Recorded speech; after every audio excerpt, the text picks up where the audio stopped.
Dapat yan, nakalagay niyan, pag huminto na kayo, it's either neutral, pag yung mga stoplight lang, sandali ang ano lang, sandali ang hinto lang. Pero pag medyo matagalan at ibababa mong pasahero mo, ilagay mo na yun sa park. Diba? Opo.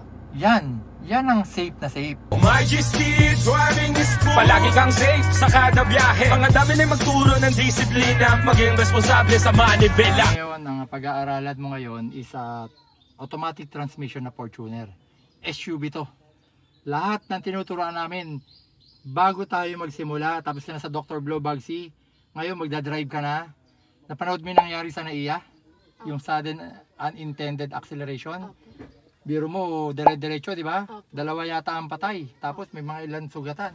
So ngayon, mag-start tayo. Siguraduhin nyo pag mag-start kayo, saan dapat ang paa? Sa accelerator o sa preno? Ito, preno. Diba? Ito, accelerator. I-start tayo. Saan dapat sa tingin mo? Sa preno. Sa preno dapat. Yan, no? Ngayon, zero knowledge ka, no? First time mo lang? Opo. Yan. Start. Unang-una, preno agad. Okay? Ang nangyari dyan sa aksidente na yan, sa NAIA, kung napanood mo, no? Diba sabi napanood mo? Isa dyan sa dahilan, halimbawa, sa tingin ko lang, wala naman ako doon sa pinangyarihan. Seatbelt tayo, ma'am. At syempre, iniimbestigahan pa yan. Okay? Halimbawa, ayun ang airport. No? Ikaw yung pasahero, ako yung driver ng SUV. Parating pa lang tayo dyan. Ayan, airport. Okay, sa tingin ko lang ito na yung airport, tuminto na. Nakalagay yan sa drive eh. Baka hindi niya na lagay sa park. Nilagay sa drive at hinandbrake. Yan ang mga wag na wag nyong kakalimutan. Dapat yan, nakalagay niyan, pag huminto na kayo, it's either neutral, pag yung mga stoplight lang, sandali ang ano lang, sandali ang hinto lang. Pero pag medyo matagalan at ibababa mong pasahero mo, ilagay mo na yun sa park. Diba? Yan ang safe na safe. Tapos ang paa, pag nakahinto na, walang ibang paglalagyan po yan, kundi preno. Hindi dito.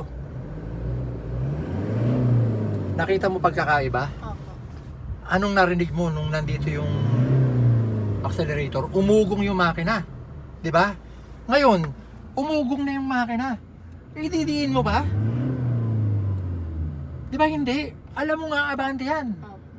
Ngayon nakapark siya, hindi. Pero, ayan, tulad nung nangyari na yan, nakadrive, nagkamali ka na, hindi mo pa ba ililipat yung paa mo?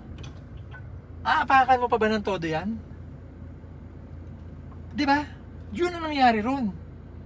Imbis na preno ang apakan, putya yun, wasak, patay ang tao.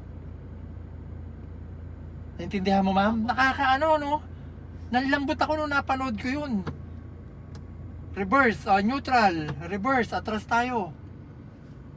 Laging nasa preno ang buhay ng automatic. Tandaan nyo yan, ma'am.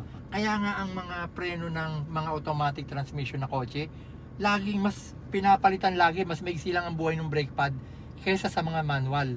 Kasi lagi tayo nakaapak sa preno. No? Maging sigurista tayo, umaatras. Alam nyo, ang the best na pag-atras, bukod sa nakatingin ka sa kaliwat kanan na side mirror, meron na rin mga monitor ngayon, tumingin ka pa rin. Bali leeg. Yung kamay nandito, kasi kung ganun ka lang, medyo hakarangan ka ng shoulder or medyo kukontra yan.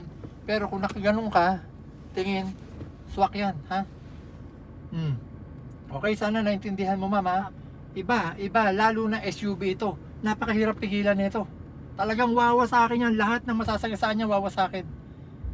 Okay? Pag nataranta, saan nilalagay? Ang paa? Brake. No? Again, pag naririnig mo, nagwawala or umiiyak na ang makina, ano ibig sabihin nung saan ka nakaapak? Accelerator. Presence of mind lang, Wag nyo delikado, Okay, sige. Drive na tayo. Dito ay tiyak ka na matututo. Majesty Driving School. Palagi kang safe sa kada biyahe. Ang dami na magturo ng disiplina, maging responsable sa manibela. Majesty Driving School. Kasama mo sa tamang pagmaneho. Majesty Driving School. Dito ay tiyak ka na matututo. Majesty Driving School. Palagi kang safe sa kada biyahe. Ang dami na magturo ng disiplina, maging responsable sa manibela.